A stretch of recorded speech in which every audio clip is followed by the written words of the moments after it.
Assalaamu calaykum waraxmatullaahi wabarakaatuh. Maanta mowduuceena wuxuu ku saabsan yahay mid ka mid ah xabsiyadii laga baxsaday ee ugu cajiibka badnaa. Dadkani 6 qof bay ahaayeen xabsiyada ka baxsaday. Haddaba 6dan qaabkay isku heleen iyo qaabkay uga baxsadeen baa cajiib ah. Inta badan markay dadka xabsiyada ka baxsadaan waa la soo qabtaa oo waa lagu soo celiyaa. Laakiin ragga way baxsadeen ilaa maanta lama soo xirin, nin walba magaaladiisu galay. Intaan mowduuceena bilaabin, fadlan muuqaalka like noo saar sababtoo ah markasta ay like-ta muuqaalka u badan tahay dad badan buu muuqaalkaasi gaarayaa. Kuna soo biir YouTube-keena xog baahiye si aan u gaarno 40,000 oo subscribe. Dhacdadan waxay soo bilaabanaysaa 1972 bay soo bilaabanaysaa. Waxay ahaayeen 3 nin oo saaxiibo ah. Waxaa lagu kala magacaabi jiray Mike Cook, Mark Stanley iyo Paul Smith. 3da dhalinyarada waxay ahaayeen Amerikaan. Xoogaa lacaga bay isku darsadeen, kadib waxay ku soo gateen dooni yar bay ku soo gateen ay ku dalxiisaan, hadda meeshay rabaan ay ku aadaan. Haddaba mid ka mid ah dalxiisyadooda waxay ka soo baxeen gobolka California ee ku yaala waddanka Mareykanka. Waxay soo aadeen magaalo ku taala waddanka Mexico ee lagu magacaabo Mazatlan. Markii ay xeebta magaalada ku soo xirteen ay ka soo degeen, waxay damceen inay ka soo baxaan. In badan waxay rabeen inay Mexico magaalooyinka xeebaha ah ay ku wareegaan ay aadaan. Laakiin doontii baa u dhaqaaqi weyday, doontii waa xumaatay. Micnihii xumaansho sax ah ma ahan. Doonta mar waa dhaqaaqaysa waa soconaysa cabaar kadib waa istaagaysaa. Mar waa dhaqaaqaysa waa soconaysa cabaar kadib waa istaagaysaa. Marka doontii baa u dhaqaaqi weyday. Haddaba magaaladii Mazatlan bay joogeen, xoogaa xashiish bay iska gateen. Waxay ogaadeen in xashiishka lagu gado waddanka Mexico iyo kan Mareykanka uu aad u qaali u yahay. Xitaa 6 jibaar 7 jibaar uu ka qaalisan yahay. Markaas dhacdo ganacsi baa maskaxdooda ku soo dhacday. Waxay is dhaheen 300 waxaa ku gadataan xashiish badan ku soo gata, kadib markaad Mareykanka aadaan lacag badan kaga iibsada. Haddaba intaa kadib nin taksiile ah oo magaalada ay ka barteen ayay la hadleen. Waxay ku dhaheen lacag $300 baa wadanaa, waxaan rabnaa inaan lacagtan ku gadano xashiish. Marka waxaad nageysaa meel xashiishka lagu gado nageey si aan ugu soo iibsano. Okay buu yiraahday, wuu soo kaxeeyay. U wada xitaa magaaladii buu ka saaray. Markii uu magaalada ka saaray meel baadiye ah buu gaariga ku baakimay. Markii ay meesha ku baakimeen, waxay arkeen nin reer baadiye ah oo wata dameer alaab ku wada bay arkeen. Ninkii dareewalka ahaa iyo ninkii reer baadiyaha baa isla hadlay. Kadib 3 nin bay u yimaadeen. Waxay ku dhaheen xashiishkii waa kan waa diyaar ee lacagta keena. Ninkii reer baadiyaha ah wuu ogaa in xashiish laga iibsanayo, laakiin uma maleynay inay $300 wataan. Wuxuu u maleynay lacag badan inay wataan, dhowr boqol kun iyo ka badan inay wataan buu u maleynay. Waxaan uu gaari dameerka ku sidana waa 10 kiilo oo xashiish ah. Wuxuu yiraahday xashiishkiina waa kan ee lacagta keena. $300 bay siiyeen. Wuxuu yiri 300 maxay tahay? 300 ma lacag baa? Lacag inta ka badan baa la ka rabaa keena. Markaas waxay dhaheen 300 xitaa $1 nooma raacdo. 300 ah haysanayba waa ku siinay. $1 xitaa ma haysano. Inta kaliya haysanaa. Ninkii waa xanaaq dhaq buu noqday. Ma intaana alaabtii ugu dirsateen?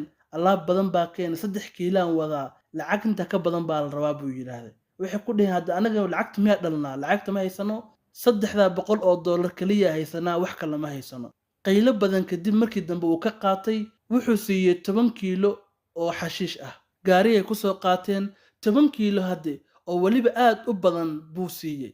Ninkii taksiilaha gaarigiisa soo saarteen, kadibna magaalada u soo socdeen. Ninkii taksiilaha wuxuu ku yiraahday, warniyow haddii laygu arko ani iyo idinka waan la xirayaa. Haddii xashiishka lagu arko, marka arrin kala sameey, magaalada saa ku galimeena wax kala sameeya. Waliba magaalada jikboontiga ugu horeeya askar baa joogtay, haddii lagu qabto waa bis. Marka waxay ku dhaheen anagu maxaa kala sameynaa, wax kala aan meel kala aadna ma jirto. Marka adiguna qaad, waan ku nasiibsanaynaa. Markii dambe uu soo kaxeeyay.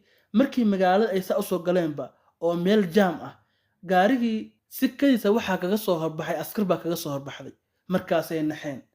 Hadday gaariga dib u celiyaan oo laabtaan, askari waa dareemaya inay wax qarsanayaan ay cararayaan. Raggii talaa ku cadaatay wax ay sameeyaan bay garan waayeen. Ninkii taksiilaha waa qayliyay, baxarka idinka ay geliyay, xashiishka waa nagu la qabanayaa, intaas sanaan la xirayaa, 20 sano ka badan baan la xirayaa. Marka waxay ku dhaheen waniyo nasiibkeena leenahay. Haddii uu na baaro oo xashiishka helo, calafkeena leenahay.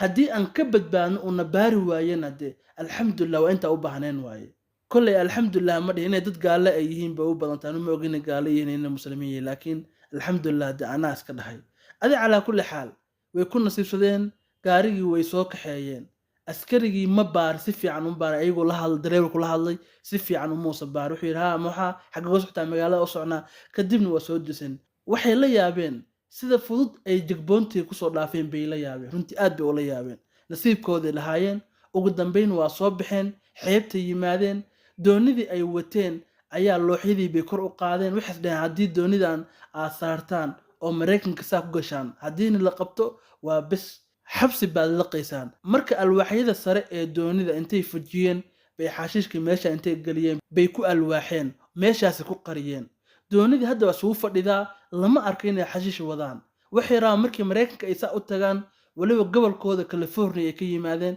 markay saa u tagaan inay xashiishka ka dejiyaan kadibna ay iibsadaan lacag badan ku iibsadaan markii ay habeysteen ee alwaaxii ka soo qaadeen ee xashiishkii qariyeen ay damceen inay soo baxaan doonidii baa u dhaqaaqi weyday way xumaatay ifan xitaa haddii doonida u fiicnaato ay u kacdo badda dhexdeeda iyagoo maraya inay doonida istaagto ayay ka baqayeen sababtoo ah marbay shaqaynaysaa cabaar kadib waa istaagaysaa marbay shaqaynaysaa cabaar kadib waa istaagaysaa markii dambe waxay go'aan ku qaateen inay doonidan aysan raacin sababtoo ah xitaa lacag ay dooni kale ku qaataan ama ku kireystaan ma haystaan markii dambe waxay arkeen dooni kale doonida kale laba wiil oo walaalo ah baa leh labada wiil ee walaalaha ah iyagana waxay u socdaan maraykanka markaas waxay ku dhaheen walaalayaalow na sii dhoweeya annaga doonidii waa naga xumaatay waxa u socnaa waddankeena maraykanka labada wiil ee walaalaha ah ee xashiishka badan wata iyagana waxay u socdeen maraykanka waxay rabeen inay xashiishka badan maraykanka ka soo gadaan qorshahan ay kuwaa wataan mid la mid ayay iyaga wataan laakiin iyaga kiishash xashiishay wataan kuwaana waxay wataan saddexda nin ah 10 kiilo oo kaliya wataan wixii ay wateen ay balada u arkaayeen xashiishka badan ay u arkaayeen ayaa wax yar la noqotay markay kuwaan arkeen waayo kuwaan labada walaalaha ah intaas oo kiish oo xashiisha bay wateen ugu dambayn labadii walaalaha ahaa iyo saddexdii nin doonidii weyneed ayay soo raaceen oo xashiishka badan ay saarnaayeen markii ay soo dhaqaaqi rabeen labadii walaalaha waxay ku dhaheen waniga waxba idinka qarimeen runta idin sheegaynaa marka saddexdaa nin ma oga in labadaa nin ee walaalaha ah ay xashiish badan oo kiishash ay wataan waxay ku dhaheen runta idin sheegaynaa annagu waxaa wadanaa kiishash badan oo xashiish ah waxaa rabnaa inaan maraykanka geyno kadibna aan ka soo iibsano saddexdiina na raaca oo na caawiya saddexdii nin waa baqeen sababtoo ah 10 kiilo wata 10 kiilo oo xashiish hadduu maraykanka ku qabto 12 sano xariga waay laakiin kiishash badan haddii lagu qabto inta ay ka badan waa 40 sano laga yaabaa inay xabsi ku laqadid raggii waa baqeen dib bay u gurteen labadii walaalaha waxay ku dhaheen walaalayaal oo na raaca oo na caawiya kumanaan kun oo dollar lacagna waa idin siinaynaa ee na raaca saddexdii nin markii ay maqleen lacagta badan oo loo ballan qaaday waxay is yiraahdeen 10 kiilo oo xashiishka ah wadataan soo iibsada kuwaana raaca maadaama ay doonadiina xumaatay kadibna lacagtaas qaata faa'iiday u arkeen shantoodiiba waa is soo raaceen markii badda meel dhexe ay maraayeen oo jasiirad u dhow markay maraayeen ayaa mawjad weyn baa doonidii ku dhufatay doonidii oo dhan waa dhacdayba xashiishkii iyo wixii la wada dhan badda qaadatay laakiin nasiib wanaag saddexda ninba dabaasha way yaqaaneen jasiiraddii u dhoweyd bay u dabaasheen way tageen markii ay jasiiraddii saa u fadhiisteen ay daaleen ay noogeen waayo saacado badan bay soo dabaalanayeen markii ay jasiiraddii yimaadeen ayay meeshii ku dhaceen way seexdeen in badan ayagoo meeshii hurda xitaa maalin ku dhowaad bay hurdeen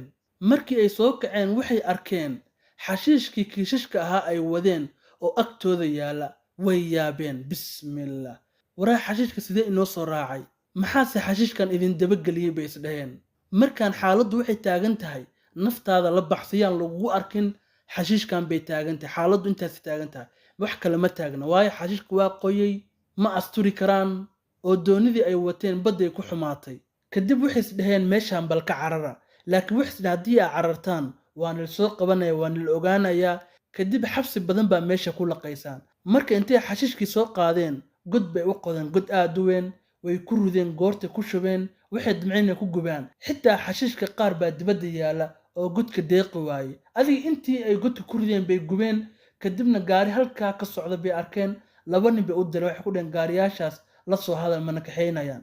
Labadii nin gaariga ba u yimaadeen, waxay ku dhaheen walaalayaal waxaan geesaa magaalada noogu dhow. Hayay dhaheen soo raaca. Shantii ninba gaarigay soo raaceen. Markii gaariga uu socday meel dhexe markii uu marayay, ayaa waxay arkeen gaari booliis oo gadaashiisa soo socda. Gaarigii booliiska wuu ku horbaakimay. Waxaa lagu yiri shantaa nin xashish bay wadeen, waa la qabanaya waa la xirayaa. Shantii nin waa la soo qabtay waa la xiray, xabsiga la geeyay. Xabsiga lagu xiray wuxuu leeyahay barxad aad u weyn. Ma ahan qolal yar laakiin meelahay hurdaan baa qolal ah, laakiin inta badan xabsiga waa barxad aad u weyn. Xabsigaani laba darbi buu leeyahay, darbiga hore iyo darbi kale oo ku soo wareegsan. Shantaa nin qol baa lagu wada xiray. Xabsigiina waa soo galeen. haddii 30 sano iyo 40 sano laqi lahaayeen macquul bay ahaan lahayd oo maxkamad ay soo xukmin lahayd, laakiin ma oga xilliga ka baxayaan. Inta cimrigooda ka dhiman inay ku jiraan baa laga yaabaa. Markaas waxay qorsheeyeen inay baxsadaan.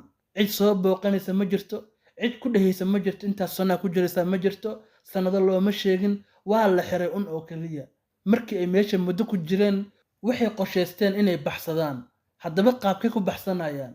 Xabsiga meesha ay ku jiraanna waa shimiit oo lama dhaafi karo.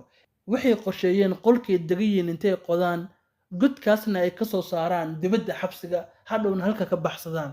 Qorshihii way isku waafaqeen, laakiin dhulkan sibirka asee loo duminaya. Meeshaan sibir waaye, in la dumiyo aad buu adkaanaysaa. Xabsiga mudday joogeen, way kala yaqaanaan dadka iyo waxyaalaha ay haystaan.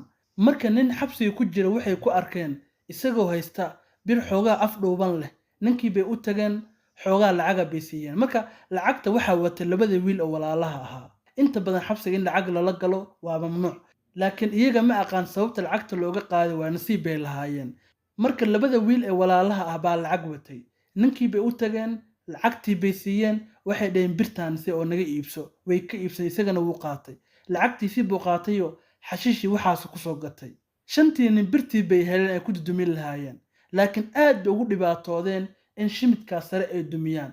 Muddo si ugu dhibaatoonay markii dambe waxay ku guuleysteen in sibirka sare ay dumiyaan. Waliba waxay u dumiyeen qaab rectangle ah oo dhinac u dheer. Rectangle ma aqaan waxa Soomaali lagu yiraahdee. Markii sibirka sare ay jebinayeen, ma dumin oo ma burburin. Waliba waxay ka qiyaas qaateen markay jebinayeen in qof uu dhex gali karo, waayo god bay qodayaan, waxay rabaan inay meesha ka dhex baxaan. Waliba waxay u dumiyeen qaab cajiib ah. Intay sibirka sare ka qaadaan, haddana waa ku celin karaan booskooda. Si cajiib ay u dumiyeen. Markay shaqada bilaabayaan, sibirka meesha waa ka soo qaadayaan. Markay dhammaystaana, sibirkay qaadayaan, godkii bay ku oodayaan. Adi calaa kulli xaal markii sibirka sare ay dumiyeen, ay damceen inay godka bilaabaan, ayaa wax aysan filin baa ka hor yimaaday. Waxaasi wuxuu ahaa iyaga wax isdhahayeen godka ciid waayo qoda, kadibna dhinaca kale uga baxa. Mise meeshu waaba dhiiqo, wax god la qodi kara ma ahan. Waa dhiiqo oo biyaa fadhida.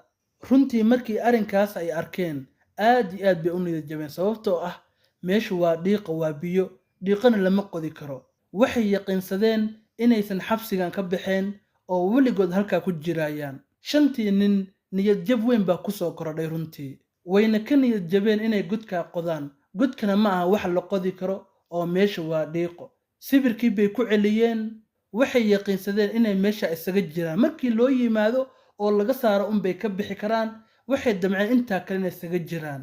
Iyaga oo niyad jabay oo xabsiga sidaa ugu jira 5 bilood markii ay ku jireen, ayaa maalin maalmaha ka mid ah xabsiga maalintii koowaad biyo la'aan bay ahayd oo biyihii baa go'ay baa la yidhi. Haddana sidoo kale maalintii labaad waa go'day.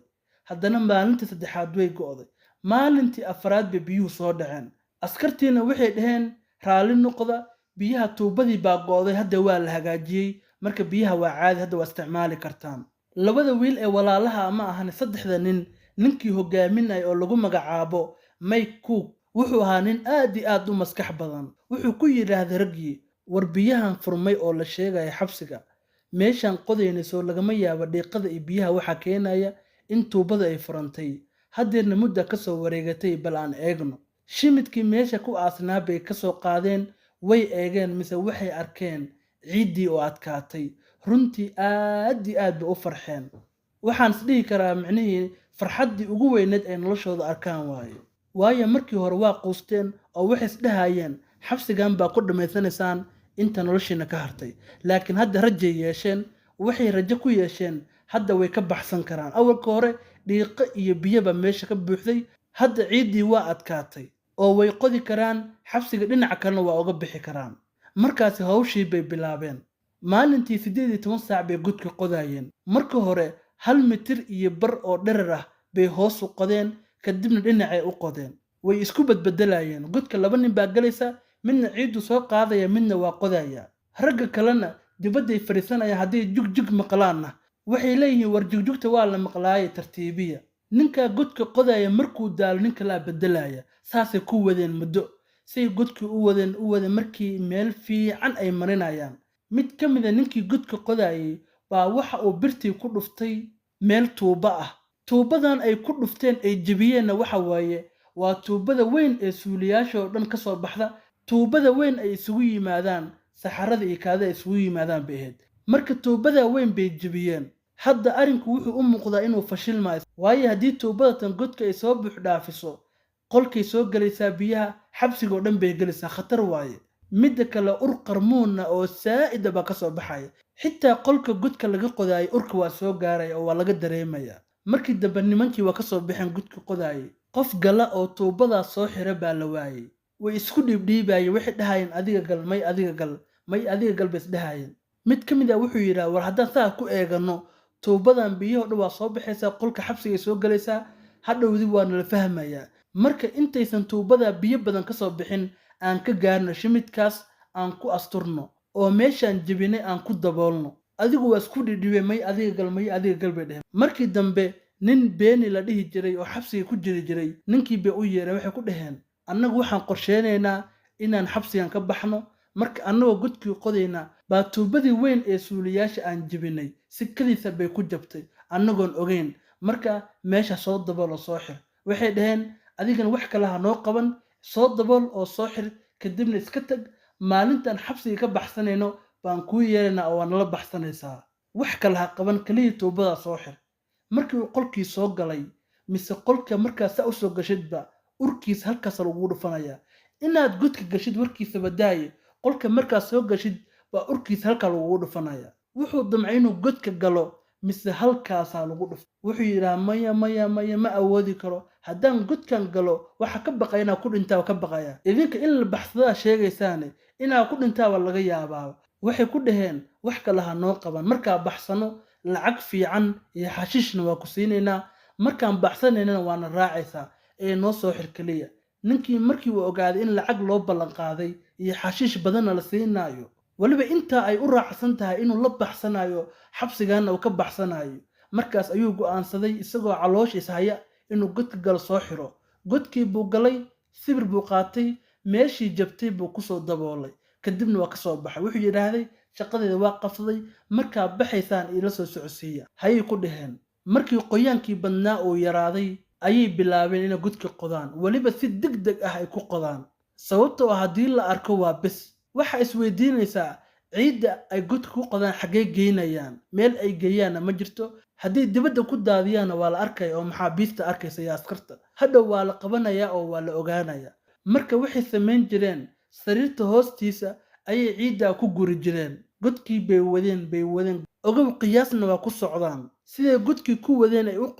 qodaayeen marka waxay dareemeen labada derbi ee xabsiga meesha dhexe inay hadda marayaan bay ogaadeen iyagoo halkaa maraya ayaa mid ka mid ah wuxuu rabay inuu ogaado godkan inuu kusoo dumaayay in kale inuu tijaabiyuu rabay meel dalool yar bay ka qodeen waxay rabeen inay ogaadaan inta ay dibadda u jirto goortay dalooliyeen ay iftiinkii arkeen ayaa waxay ogaadeen inay khatar ugu jiraan inuu godkan kusoo dumo qodidii godka bay sii wadeen say u sii wadeen maalin maalmaha ka mid a roob aad u daran baa soo da'ay meeshii godka ay ka qodeen baa roobkii dhiiqa noqotay oo qayb badan oo ka mid a soo duntay meeshaa soo dumaysana waxa weeye labada derbi ee xabsiga meesha u dhaxaysa inta badan askar ma ilaaliso markaas markay xoogaa soo duntay maxaabiistii waxay yaqiinsadeen in loo imaanayo oo la ogaanayo oo kadibna la qabanayo arrintoodina ay fashilmayso godkii bay ka soo baxeen qolkii bay yimaadeen iyagoo niyad jabsa sababtoo ah waxay isdhaheen waa la arkayaa daloolkaas laakiin markii ay muddo joogo cidna u imaan weyday way dareemeen in godkii yara aan la arkin cidna aysan ku baraarugin waxay dhaheen war arrintan aan dhammaystirno intaan loo fahmin. Qodidda godkii bay sii wadeen markii ay dhameeyeen ay ogaadeen in xabsiga bannaankiisa ay marayaan ayay dhaheen hadda waa xilligii la baxsan lahaa, waayo godka meesha ka baxsanaya ma daloolinaya, waayo waxay rabaan 5 nin iyo ninkii tuubada suuliga xiraayay 6dooda nin waxay rabaan markii ay godka soo galaan ay baxsan rabaan inay markaa dalooliyaan kadibna meesha ka baxsadaan oo cararaan, waayo hadday dalooliyaan waa la arkayaa askarta markasta waa ku baraarugaysaa darbiga korkiisana askar baa saaran. Intaysan baxsan labadii nin ee walaalaha iyaga waxaa loo xil saaray nin gaari u keena oo ku qaada. Niman bay la xiriireen waxay dhaheen markii habeenka xilligaa la gaaro inoo imaada annagana diyaar baan nahnay markaa waa baxsanaynaaye. Waxayna ku dhaheen 6 qof baan nahnay. Arrintii baa la gaaray. Maalintii ugu dambeysay ay baxsanayeen baa la gaaray. Markii ay godka soo galeen ay damceen inay jabiyaan ay ka soo dusaan. Caawo kale gaarigii u balansanaa baa u imaanaya. Waliba gaariga 2 meel baa lagu balamiyay. Meel bay ku balamiyeen waxay ku dhaheen haddaan naga weydid halka laamiga inoo imow annaga halka noogu imaanaysaane. Maalintii ugu dambeysay baa la gaaray markii 6dooda ay godka soo galeen ay damceen inay dibadda u soo baxaan. Waxay arkeen meeshay godka ka qodeen dibadda ah in askariga derbiga saaran uu arkaayo. Haddana way naxeen waxay isdhaheen maantay arrintiinu may fashilantaa intaysan fashilmin ka gaarsiiya bay dhaheen. Marka xilli dambe ee habeenkii ayay godkii ka soo baxeen kadibna derbiga weyn ee xabsiga ayay isku tiiriyeen dhabarka saareen si uu askariga u arkin. Say u soo socdeen meeshii ay soo mari lahaayeen waxay arkeen askari hortaagan. markaas naxdintii ugu darneed baa qabatay. Xabsigan waxa uu ku fiican yahay dhar xabsigan loo xirto ma jirto. qofka dharkii lagu soo xiray buu qabaa. Dharkooda maadaama uu qoyan yahay uu dhiiqan yahay way rogeen si qoyaanka iyo dhiiqada aan loo garan. Markii ay askarigii arkeen waxay isdhaheen waa nil qabanaya, laakiin ninka hogaaminaya waa nin aad u maskax badan. Mike Cook waa nin aad u maskax badan. Wuxuu yiraahday annagu qorshe kale sameeymayno waa in askariga hormarnaa waliba aan salaannaa. Isaga na garan maayo in anaga god ka soo baxnay, na garan maayo dharka dhiiqada lama arko oo waa rognayba. Marka askariga aan hormarno waliba aan salaanno waayo qorshe kale noo furan ma jirto. haddaad baqdid oo dib u laabatid waa bes waa lagu ogaanaynaa godkan qoday tala kale ma jirto inaa hormarno ma ahane. askarigii bay soo hormareen way salaameen xilliguna waa mugdi oo xilli habeennimo bay ahayd. askarigii bay soo hormareen way soo dhaafeen. runtii way aamini waayeen sidii ku soo baxsadeen iyo sidii askariga ku soo dhaafeen way aamini waayeen runtii. waxaad moodaa in filin laga sheekeynayo laakiin waa qisad dhaba oo dhacday. markii askariga ay soo dhaafeen oo cabbaar soo dhaafeen meeshii ay gaariga kula balameen bay yimaadeen mise gaarigii maba imaanba, waayo xuduuday joogaan. haddii la qabto oo waagu ku baryo waa bes. waliba waaga waxaa ka dhiman 2 saac 2 saac 3 saac waa ka dhiman.